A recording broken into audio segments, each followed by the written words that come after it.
to wake up an hour early tomorrow and do something. Like, what have I done? As I'm wearing my pajama pants, like it's ridiculous. So things like that, those are super helpful. But she also mentioned going outside. Like you can go days without going outside. Like you're just sitting inside and it's like your normal work day, right? You get up, you have breakfast, you go to work, you get off work. Now that it's all in the same place, you have to remind yourself to go step outside and breathe in fresh air. So those are super helpful for me. We've got some hacks like that at Amazon too. So one of the ones was just walk around your block, like as a morning walk to work. Like you're going to end up at the same place, but get outside. There's some differentiation between your day before work and your day within work. I wish I could show you. My office is like this great, I've got like bookshelves back here, but it's on the other side of my bedroom. I'm literally looking at my bed and my bed is looking at my desk. And there's crazy times during crunch where I don't leave this room. It's bananagrams. So it's like just having that, like, okay, I'm going to walk to work, because sometimes I'm a single mom and I've got 2 kids. And so like, I don't have any me time. So that's one of the things that I'm really struggling to find is like, how do I find time for myself? And I'm going to +1 the calendar thing, and I'm going to take it up a notch. I literally calendar block myself, do your expenses. Do a vacation in April, you busy B word. I put stuff on my calendar to remind myself to do like normal maintenance things because no one else is going to do those things for you. Yep. And a lot of times people just blind are like, oh, I saw you were open from noon to 1. And you're like, that's lunchtime though. Like people are crazy. So I have a reminder to pick up my kids at preschool. Is not changing. Drop them off. I have do your expenses. I have lunch. And I even have I put speaker prep today for 2 hours because even though we didn't prep anything, I was like, I don't want to talk to anybody before this. So I create my own blockers on calendars, and I full-heartedly, anybody on my team, when they're like, I don't know when to do expenses, I'm like, every other Friday, put a recurring meeting on. You got this. Blocking out lunch has literally saved my life. Like I just every day, no matter what meetings I have, I just have that 12 to 1 blocked. People will still schedule over it sometimes, Yes, it's like it's blocked. I'm busy, but yeah. I think it's also really nice to just give yourself an end to the workday because, our personal lives and our work lives are just meshing together. And sometimes I'm like working, next thing you know, it's 7 p.m. Like, where did the time go? So just giving like everybody's been saying, like giving yourself that time where it's like, okay, I'm going to get up and go on a walk, eat dinner, maybe watch some trashy Netflix, like whatever makes you happy. And also my other thing is that I love managing up. Like, as long as I'm not a CEO, there's somebody else who's getting paid more to deal with my problems. So if I, for example, Alexa, the device team works in India. So their office hours are 6:30 p.m. to 6 o'clock a.m. And Seattle time, that's 9 a.m. to 6 p.m. So there will be times during crunch where on both days I get 6 hours off. I know this doesn't make you want to work at Amazon, but at the same time, I'm doing those for 3 days a week. So I'm almost like a paramedic, and I'm telling my boss, okay, well, I'm going to have these 2 days off, totally off, because I've already worked my 100 hours this week. So that's really something that I loved this advice. It's your job, and it's your unofficial job in any corporation to fight back and make sure that you work as little as possible for as most money as possible. So don't be that person that's just like, yeah, I'm going to do that. Or sure, I'll go up to that meeting. Suggest another time. No one wants to meet at noon. I don't know. I've kind of officially become that guy during COVID because I've got kids home that I have to teach, and these other people who, I'm just like, no, you're not busy. I'm busy. So that's good. So.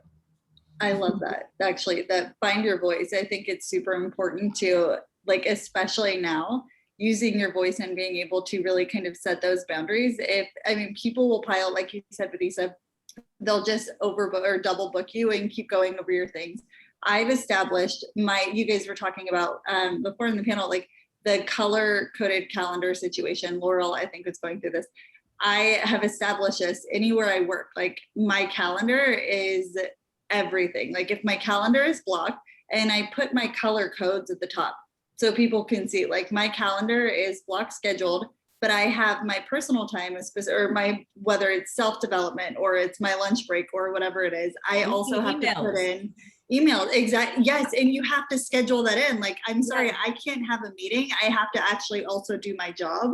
So, but you have to make sure that you establish those boundaries of, it's really important for me to do this because there's the idea of a 9 to 5 or even just working an 8 to 10 hour workday is,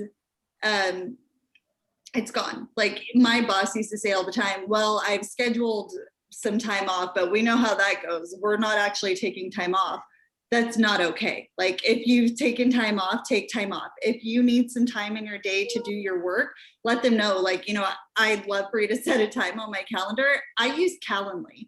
Like just send them a link. Find the best time for you that works for you. Here's my availability. So instead of going back and forth, but establish those boundaries with your calendar. Protect your time and your space so that you're not up until midnight finishing your work or figuring out, you realize at the end of the day, holy crap, I actually haven't had any food today. Whatever it is, like you have to take care of yourself first. Because like you said, Jacqueline, nobody else is going to. Like you have to take care of you first. And as you start pouring into you, you're going to overflow and everybody else will be taken care of as well. But definitely establish those boundaries. There's this really important metric in software development too, that if you work something over 45 hours a week, your propensity to introduce defects into software exponentially jumps. So by nature of working when you're tired, you're actually going to do bad work. So this is what I mean about managing up. Like I've given this talk to my manager quite a few times. If you can't tell, I was like, oh, but I'm over 40 hours. Like this is really important because it's probably gonna get messed up, So I also I love the term content and context too, is a lot of times people will ask for everything now. And so it's also important, like, well, last week you said that was the most important thing and I haven't even started that. So is that still important or is it not important? Because I can only do one thing at a time. And anybody can only do one thing at a time. That's the other unbelievable misconception about work. They're like, oh, okay, so you're going to do all these things. And then can you just interview these 5 people? And then could you do this? And you're like, no. This is my work week. And so that really is it's taken me a long time to stick up for my boundaries, but that is the single, Amazon in particular, a lot of the things you'll hear about the company is that, them working their employees to the bone and being able to stick up for myself is probably the biggest thing that I've learned at Amazon. And if I could go back to previous me and if I could have done it at CBS and Hulu, who knows what I could have accomplished there, but that's really the ultimate advice.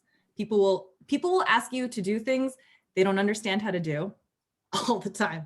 And they'll also ask you to do things in ridiculous timelines that are not supported by anything. Like, could we get this before Prime Day? And you're like, when is Prime Day? They're like, I don't even know. And you're like, what? So there's no such thing as a stupid question. And you should absolutely ask those because your manager will have respect for you. Your cohorts will have respect for you and you will have more patience and attention to give them that respect back. So sorry. This is a big one for me. I actually needed to hear this so much. I'm at that point in my career where I'm like, maybe if I take on 5 projects, I'll get that promotion. I'll really get my name out there, but I can feel myself burning out a bit. So I need to hear that. This might be a total overshare, but my marriage crumbled when I first came to Amazon and I had a boss who was just riding me to death. And he was English and he'd be like, you should do this, Jock. It'll be great visibility for you. And I was literally when I was in divorce court, I was like, if you tell me this will be good visibility for me, 1 more time, Dave. And so it was a great lesson, because I didn't have those boundaries and it took away a lot from me. And so, and I even such in my career, I was on this big promotion path at Amazon and I had to sidestep to work that out and, back up. But if you don't pay now, you're gonna pay later. So Andrea asked a question. What are some non-screen hobbies you enjoy? Producer, do you want to take that one? Do you want to start that one?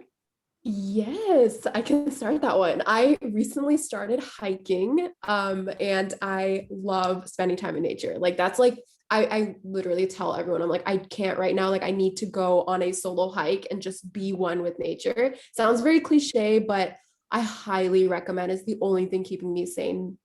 And also reading, dabbling with cooking here and there. I think this is the perfect time to just do things, try out different hobbies and not feel like you need to be perfect at it. I've been really trying to make peace with that. I love that. Jack, how about you? I know you have 2 nuggets and an adorable dog, right? 2, you have 2? I have 2 nuggets. Yeah, okay. That is always the thing that trips me up when I get on the dating site. So like, what do you do for fun? And you're like, oh, working and kids isn't fitting. So I don't have any hobbies right now, but I'm actively working on them.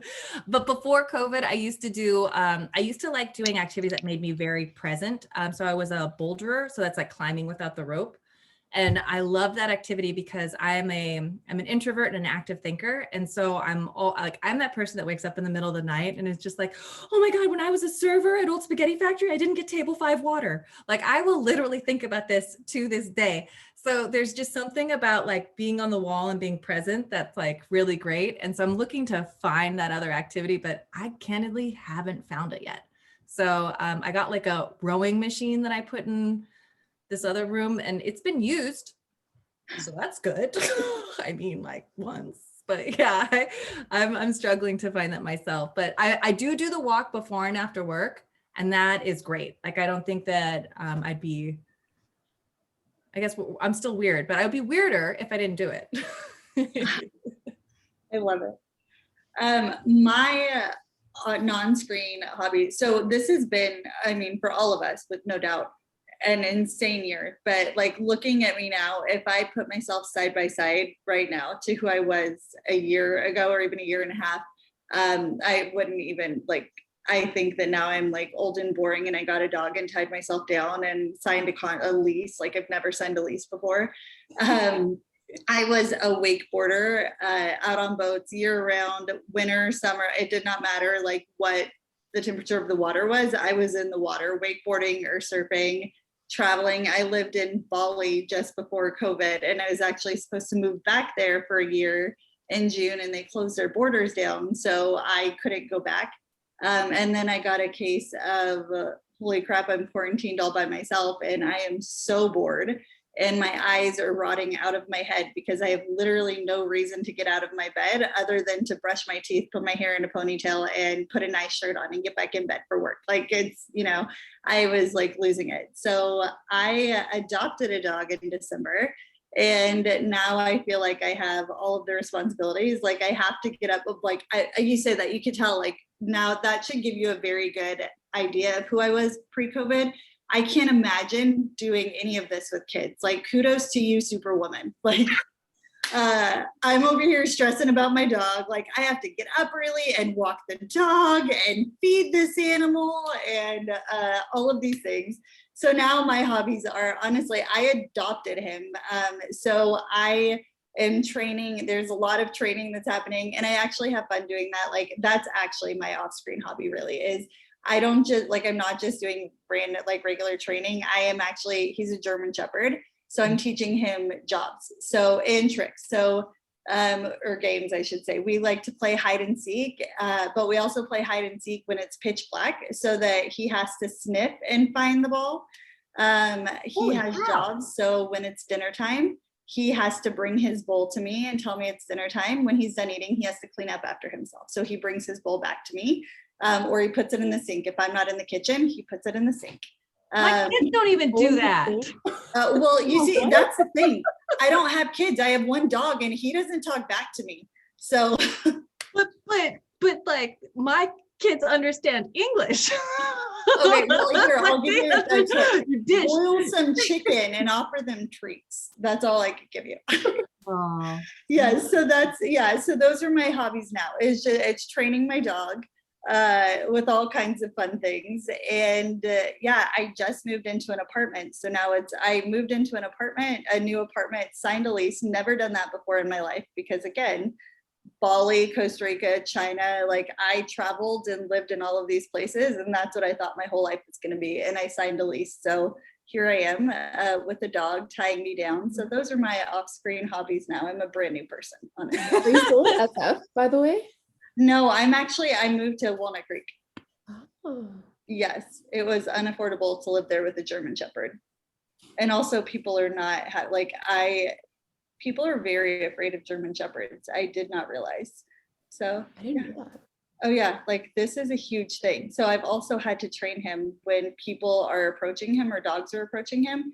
he has to sit and let people approach him first. Like he can't go up to people and get excited, or like when people walk in the door, he has to sit. People have to approach him. He can't approach them at all. Oh, sweet baby. And he has no idea. He's like, I'm the sweetest cuddle bug you've ever met. Why are these people afraid of me?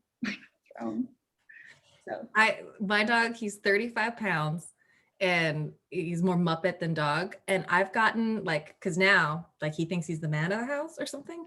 And so like, he's like, I got to protect everybody that's in this COVID shelter, including the mailman and the Amazon delivery package guy, which is literally my lifeline.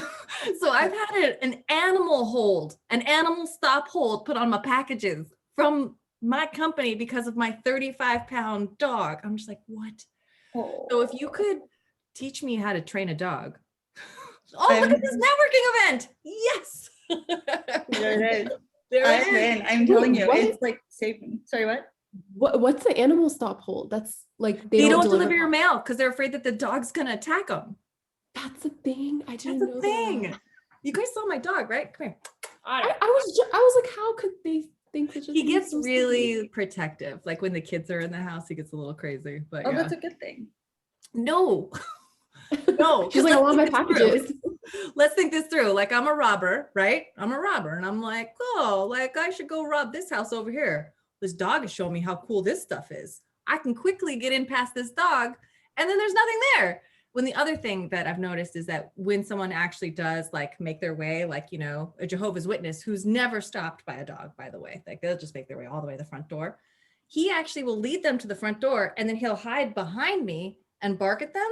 So like as to offering me up, like, well, if you're going to eat somebody, she's bigger, you should go for her first. So yeah, he's got it all wrong. He knows you'll protect. He's like, this is my mama. She's my first Why line. is he always got to get me in so much trouble? That's like sometimes I've got a dev team of like 10 people and sometimes I'll come in there in like full on mommy mode. I'm like, what did you spill? What happened? Yes. So is anybody looking for an SDE job? Because I have a rec open, which we're not supposed to be advertising, but I do. If anybody is a software development engineer, no.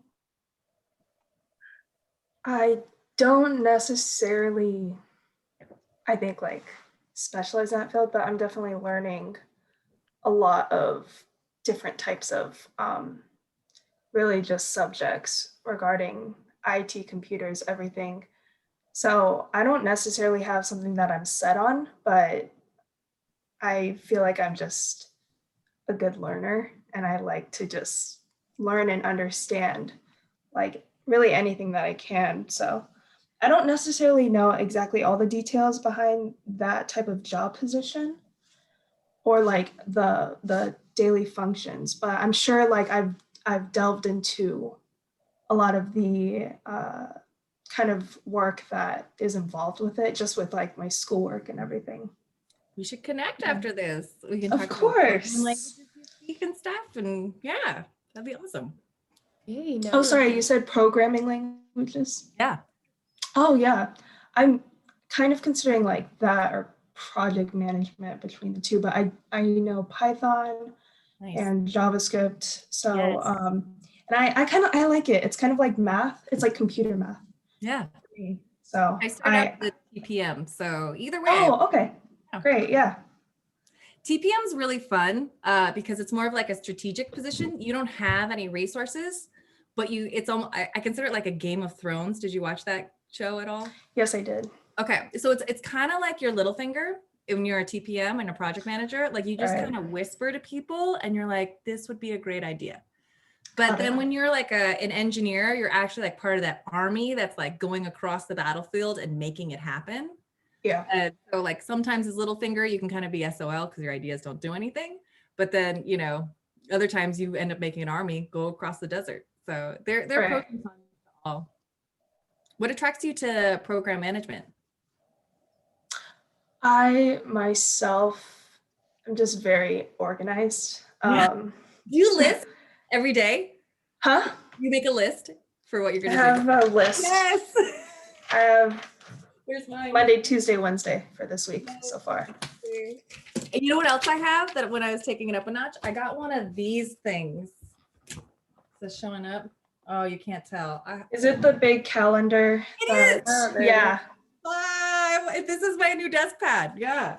Yes. I know they have a very like aesthetically pleasing one where it's just really minimalistic. Just the month and just the numbers. It's all black and white. It's like a lot of, the hipsters have it in the room. But this is my planner. I have cactuses and plants. I like it. And then it's a fill-in one. So you fill it in yourself. So I can practice my handwriting.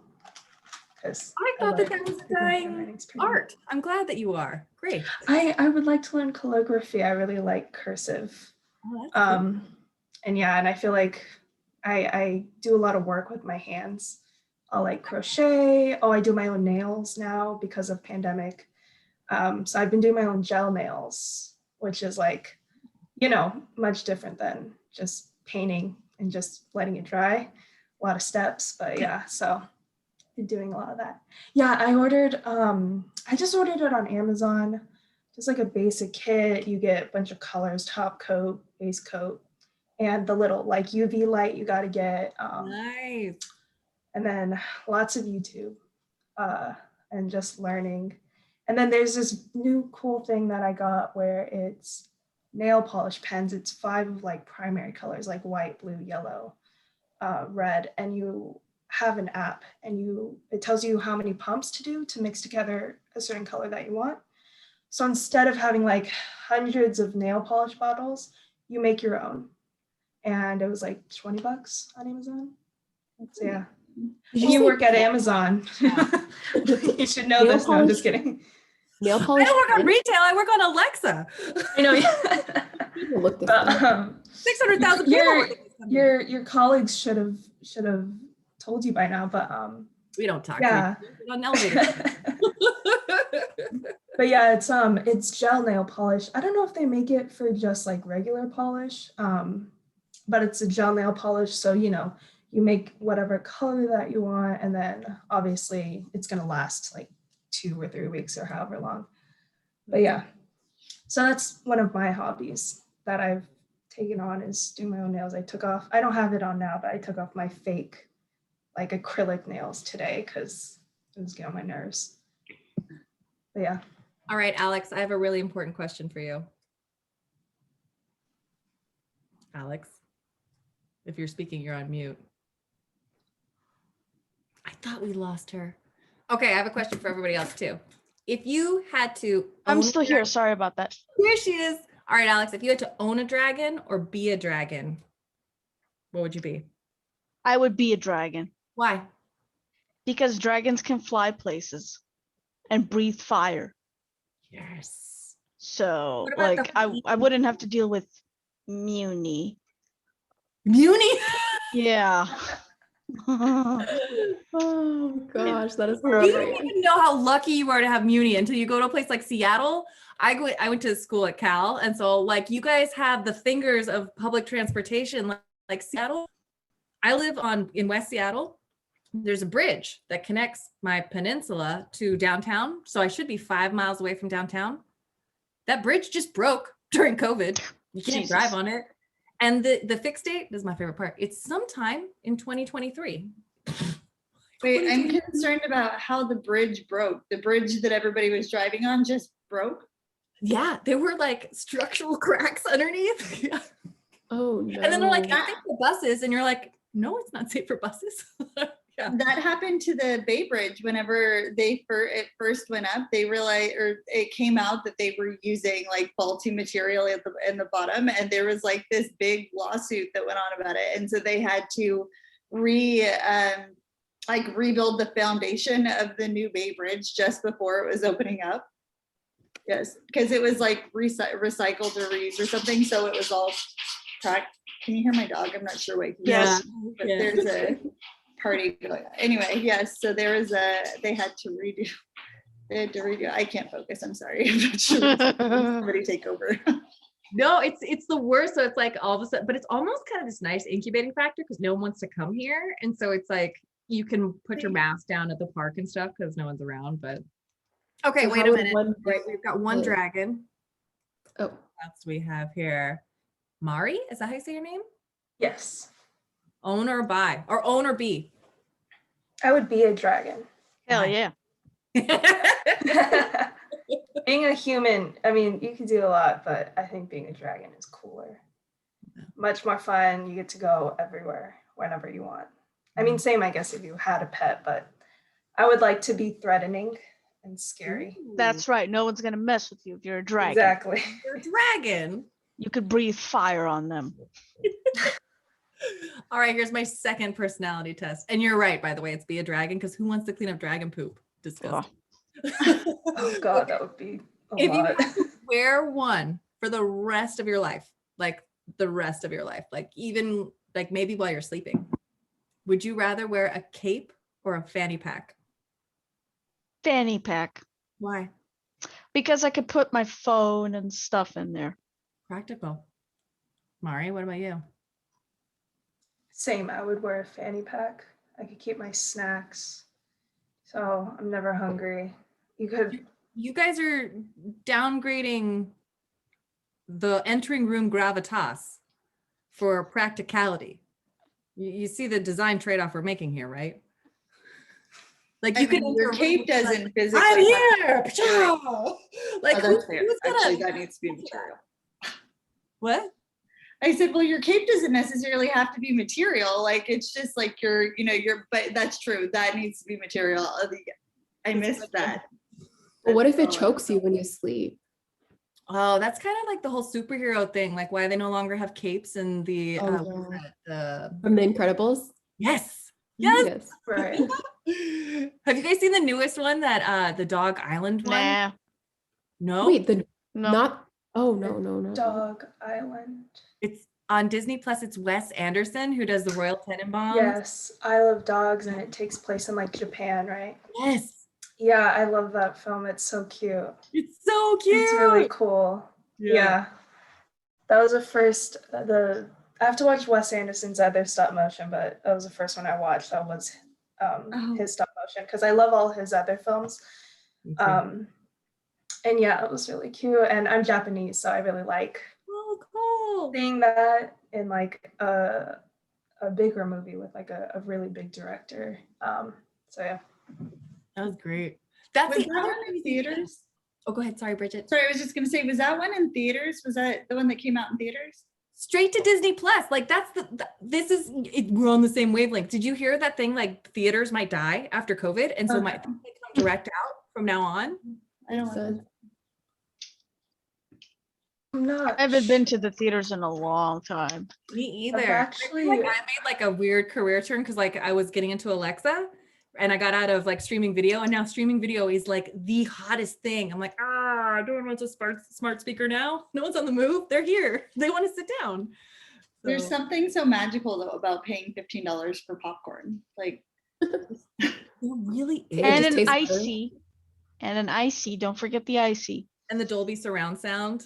Mm. I used to Actually- love when they would do like the old school movies, like the old black and white, or even like or An Affair to Remember came out like 2 years ago, I think, in theaters. And I took my that was like my favorite thing ever. We would go watch the old movies, and it's like, yeah, oh, I love that. I don't want the theaters to die. Just be here forever. Oh, Yeah. we got a newbie. Hello. Hello, everyone. We have two very probing personality questions to ask you right off the gate. Yes. Okay. Would you rather own a dragon or be a dragon?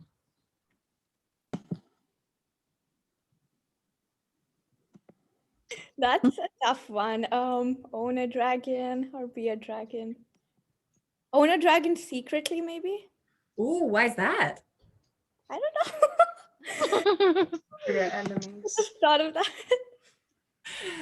So cute. Okay, all right. The other personality question. If you had to wear one for the rest of your life, would you rather be wearing a cape or a fanny pack? I think I already know which one you're going to pick. What's a fanny pack? What? It's kind of Oh my like God. it's kind of like a purse, but you wear it like your hip area. I'm sorry. I actually, hold on, I have one right here. I'll grab one. I have Fanny a packs sling. are controversial. They're controversial? What? Yeah. Hold on. I feel like some people are like, oh, I hate fanny packs. They're so ugly. And some people would die for their fanny pack. I have a sling, so I'm like, yeah, this is cool. I like I them. So. wear it My across my dog is chest. super happy can't- that I just ran and grabbed my fanny pack because it had a bunch of treats in it for him and they just went flying. So a fanny pack, this is a fanny pack. And it goes around your waist. Okay, okay, I know what it is. Okay. Yeah, I think I'll wear that because I like a place to keep my stuff. That's right. That's right. Yeah, also I'm an international student, so sorry for being no, I'm not aware of that term. That's okay. You know, I'm everybody on my team is on a visa right now. I'm actually the only person that was born in the US. Oh, okay, that's interesting. But I love your dog also. Yeah. Where are you from? I'm from India. Whereabouts? It's near New Delhi, Lucknow. And Still there? yeah. Is your family still there? Sorry for interrupting. Yeah. My family is still there.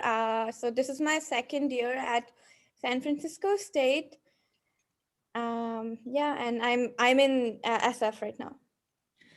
There was some trouble with some folks on my team getting to travel back because of all the COVID restrictions. Have you gotten to see your family at all? Yes, so I traveled back for the winter break, and Good. yeah, but it was like I had to wear the mask for 16 hours on the flight, so it was very tough. But I also had to like see my grandparents. Like I really wanted to see them, so yeah. I had Good to. for you for making the trip. Thank you. Yeah, but I hope the Out people of this also. whole networking event. Hmm? What are you looking to get out of this whole networking event? For me personally, just getting to connect with you all and also learn about your careers because I'm still in the exploring phase, I can say. And so I would definitely like to know like which role you're at. Maybe I can have like informational with you and just want to know what role you're on and how I can like if it fits me or not, if I should look into that area. And yeah, but just making new connections. Jacqueline. Well, I can go first. Probably, honestly though, like I spent I know that my talk earlier was like, I really wanted to work at CBS. I love TV, but I ended up backing into one of the best advice I've ever gotten, which is it doesn't really matter what you're working on if your manager believes in you. So honestly, finding somebody that you click with that's going to help really invest in you and invest in your career, it doesn't matter what you're working on because you're going to get that sense of reward and those accolades from them. So I've kind of experienced both in my career. I've had managers that have been phenomenal and my career has accelerated, tenfold. And then I've dealt with like difficult managers on really excellent products. And it's to the point where it's like, I don't care that I'm releasing Thursday Night Football at Amazon. If I have to go to one more video meeting, I'm going to stab this fork through my eye. So, I would recommend to ask your manager or whoever you're interviewing from, really like culturally sharing questions like, how do you provide work-life balance with your team? That's a really big one, especially during COVID. You're in your home, you're working from home. You could you could easily get on your laptop and work for 3 more hours that night. How is your boss setting a bar and an example for how to not let that happen? Also, like, what does your boss, like, why aren't they, if the position is open, how come they're not hiring for that position internally? Why are they looking externally? How come they're not looking to promote someone internally? I think that's really important too. Like, is this someone that wants to invest in me and invest in my career and my trajectory? I think that another great thing to also ask for is like, what are you looking for from this role? Like 2 months, 5 months, 1 year down the line. If someone can't answer that for you, they really don't know how to lead your career. Because anytime I've opened a headcount, that's been something that I've needed to do to justify that headcount. And I've really kind of found, looking back on these manager situations, they're like, well, I just need a TPM. I just need an SDM. And then you come into that role and you're like, well, what do you want me to do in the day-to-day? They're like, well, I don't know, like figure out what you need to do. you're not going to understand what value I'm generating. And so anyways, I am a software development manager for Alexa for kids. But I got promoted into this job family in August of last year. And I was a senior technical program manager up until then, and a manager of technical program management. And I was doing that for another team within Alexa, but sorry, I'm talking way too much. That's me. And follow manager, not a job. So I actually was I literally just ended a week ago, but whenever I joined this event, I was a tech recruiter. I was working for a company called Modus in the Bay Area. So I am not directly in tech, but I do want to send something over to you guys. And you may have this information. I'm positive that you have this information. But when I was training for this role as a tech recruiter, this was not my background. I have worked for tech startups for almost the past probably 7 years. So had the opportunity to kind of experience, this is like literally work, like Zooming, networking from home. Do you hear my dryer's done? Anyway, so I have had the opportunity to like test out different positions and different roles, never as an engineer or developer, really anything involved in tech. So being in this role, I had to really dive in and understand all of the different positions to understand what questions I'm asking for recruiting. They kind of talking through with one of my managers walked me through something called the software development lifecycle. So I took down quite a few notes, and then I built out a chart. This is a chart just kind of describing what the role is and then what they do underneath it, like what exactly that does and how it all builds out to kind of make it full circle. And then of course you've got your project management that's underneath that just kind of obviously manages the entire life cycle. I was pulling out my other laptop because I have it downloaded and I wanted to send that over to you guys. If there's value in it, great. You guys may already know all of this stuff. For me, I just needed to kind of simplify it and see all of those different opportunities that were there, because there was a ton that was involved in that life cycle. I had no idea. I didn't know that they were working together. I didn't know where they kind of fell in the process. So it was something that was really valuable to me. So I will attach that in the chat. And Vanessa, if you want to kind of take over from here, I will send it there. Great advice from both. I'm pretty early in my career. This is my second job out of college. And right now I work as a sales operations analyst at a fintech startup called Human Interest.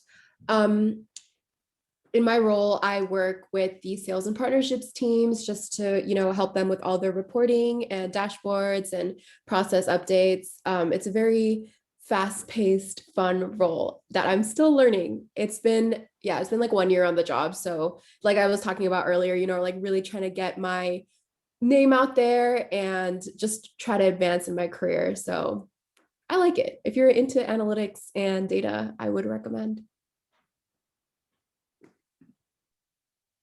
Thank you. Thank you all. I feel like I'm building my interest in decision sciences also. So maybe. I actually kind of want to share my professional. I started out as a sales coordinator. Then I became a project manager. Then I became a program manager, then a technical project manager, then a senior technical project manager. And then I became a manager of technical project management. And now I'm a software development manager. My degree is in law. I'm pre-law. What was your favorite science role? major, so Sorry. same kind of thing. What was my favorite role? Yes. Oh man, when I was at CBS and we were launching CBS All Access, that was the coolest thing. We were working at the live television studio at Television City where they film The Price is Right. So on the way to lunch, I could spin the wheel. It was the coolest thing. And then also like you're taking this like archaic news company that's never been bought out by anyone. And you're bringing all of this, like I Love Lucy, these precious content online, and you're getting this archive like film and you're digitally analyzed. It was just like being in the middle. Like I'm a TV nerd. It was just like, oh,